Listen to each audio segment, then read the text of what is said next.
दुनिया के हर एक माँ बाप को अपनी बेटी को ऐसी ही सीख और संस्कार देने चाहिए, ना कि उसकी गलती को अनदेखा करना चाहिए। नमस्कार दोस्तों, आप सभी का स्वागत है। आज की ये स्टोरी भी कुछ इसी प्रकार है। तो चलिए आपका ज़्यादा समय ना लेते हुए इस कहानी को शुरू करते हैं।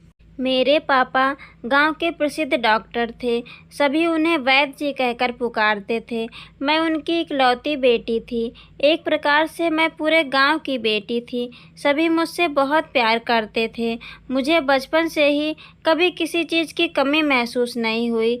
मैं बड़े ही नाजों में पली और बड़ी हुई। जब मेरी शादी पास के गांव के सरपंच के बेटे के साथ हुई तब पूरे गांव को दावत दी गई थी। सब कुछ बहुत बढ़िया हुआ था, लेकिन यह क्या, जब मैं एक ही महीने के बाद अपने पापा के पास आकर फूट फूट कर रोने लगी तो वो बहुत हैरान हो गए कि आखिर बात क्या हो गई। रोने के आगे मैं कुछ बोल ही नहीं पा रही थी। पापा के बहुत पूछने के बाद मैंने कहा कि मैं अब उस घर में फिर कभी नहीं जाऊंगी, मैं आपके पास ही रहूंगी। इस पर मेरे पापा मेरे सिर पर हाथ फेरते हुए बोले, कोई बात नहीं बेटा, तू आराम कर, हम बाद में बात करेंगे। फिर माँ से कहा कि इसे कुछ खाने को दो और संभालो। शाम को हालात को समझते हुए पापा ने पूछा, अब बताओ क्या हुआ, क्यों नहीं जाना चाहती हो अपने ससुराल? मैंने कहा, पापा मेरी वो सास नहीं, दुश्मन है मेरी। सुबह से शाम तक वो केवल मेरे ही पीछे पड़ी रहती हैं। पूरे गांव में मेरी बदनामी कर रखी है। वो हमेशा मुझे गालियां देती हैं और कहती हैं कि तुझे ये नहीं आता, तुझे वो नहीं आता। ना जाने तेरे माँ बाप ने क्या सिखाया है। वो अनपढ़ बुढ़िया मुझे सिखाना चाहती है। और तो और घर के सारे लोग उसका ही कहना मानते हैं। मैं साफ कह देती हूँ, घर में या तो वो बुढ़िया रहेगी या फिर मैं। उसके साथ मैं एक पल भी नहीं रहना चाहती। फिर मेरे पापा गुस्से में बोले, हमने तो तुझे ऐसे संस्कार नहीं दिए। वो तुम्हारी माँ समान है, उनके लिए ऐसे शब्द मत बोलो। कुछ समय दो, सब कुछ ठीक हो जाएगा। मैंने भी गुस्से में कहा, मैं एक ही शर्त पे वहाँ वापस जाऊँगी। आप तो इतने बड़े वैद्य हैं, दवाओं और जड़ी बूटी के विषय में जानते हैं। पापा बोले, तो आप मुझे कुछ ऐसा जहर दो कि जिसे खाकर मेरी सास मर जाए, क्योंकि मैं उसे किसी भी हालत में बर्दाश्त नहीं कर सकती। पापा मुस्कुराते हुए बोले, बेटा ऐसे तो तेरे ऊपर समस्या आ जाएगी। उसके मरते ही पुलिस तुझे जेल भेज देगी। हाँ, मैंने तो यह सोचा ही नहीं। फिर पापा ने कहा, ठीक है, मैं तुझे एक ऐसी दवा दूंगा कि उसे रोज़ एक पुड़िया खाने में मिलाकर दे देना। लगभग 2 महीने में कोई भी इसे थोड़ा थोड़ा खाकर मर सकता है।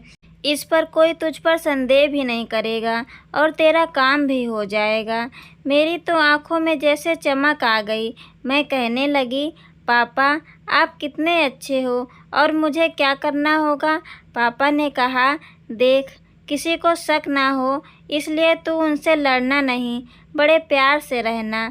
वो जो भी कहें उसे मान लेना, क्योंकि वो 2 ही महीने की मेहमान होंगी। मैंने सारी बातें खुशी खुशी मान ली और 2 महीने के हिसाब से 60 धीमे जहर की पुड़िया लेकर अपने ससुराल लौट आई। अब प्लानिंग के हिसाब से मैं रोज़ सासू माँ के खाने में एक पुड़िया मिलाकर देने लगी और बड़े प्यार से घर में रहने लगी।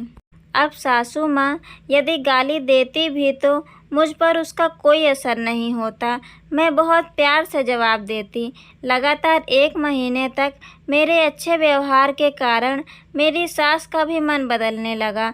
अब उन्होंने मुझे गाली देना बंद कर दिया और बिना बात के चिल्लाना भी कम कर दिया। मुझे भी लगने लगा कि अब तो कुछ ही दिनों की मेहमान है मेरी सासू माँ, इसलिए उनकी सेवा और कर देती हूँ। इसलिए मैं रात को सासू माँ के पैर भी दबाने लगी और सिर पर तेल भी मल देती थी। अब तो मेरी सासू माँ सारे गांव में कहते नहीं थकती थी कि बहू हो तो मेरे बहू जैसी, और वो मुझे अपनी बेटी से भी बढ़कर प्यार करने लगी। मुझे घर का सारा अधिकार, जेवर और सब कुछ सौंपने लगी। यह सब देखकर मेरी आंखों में आंसू आ गए और मैं अपनी सास को अपनी माँ के जैसे प्यार करने लगी। और तभी मेरे मन में एक डर भी सताने लगा और मैं उसी दिन अपने मायके आई और अपने पिता से लिपट कर रोने लगी और कहने लगी कि पापा, आप कुछ भी करो लेकिन मेरी माँ को बचा लो। पिताजी ने कहा, माँ को? वो तो ठीक हैं, सो रही हैं। अरे, मैं सासू माँ के विषय में बोल रही हूँ।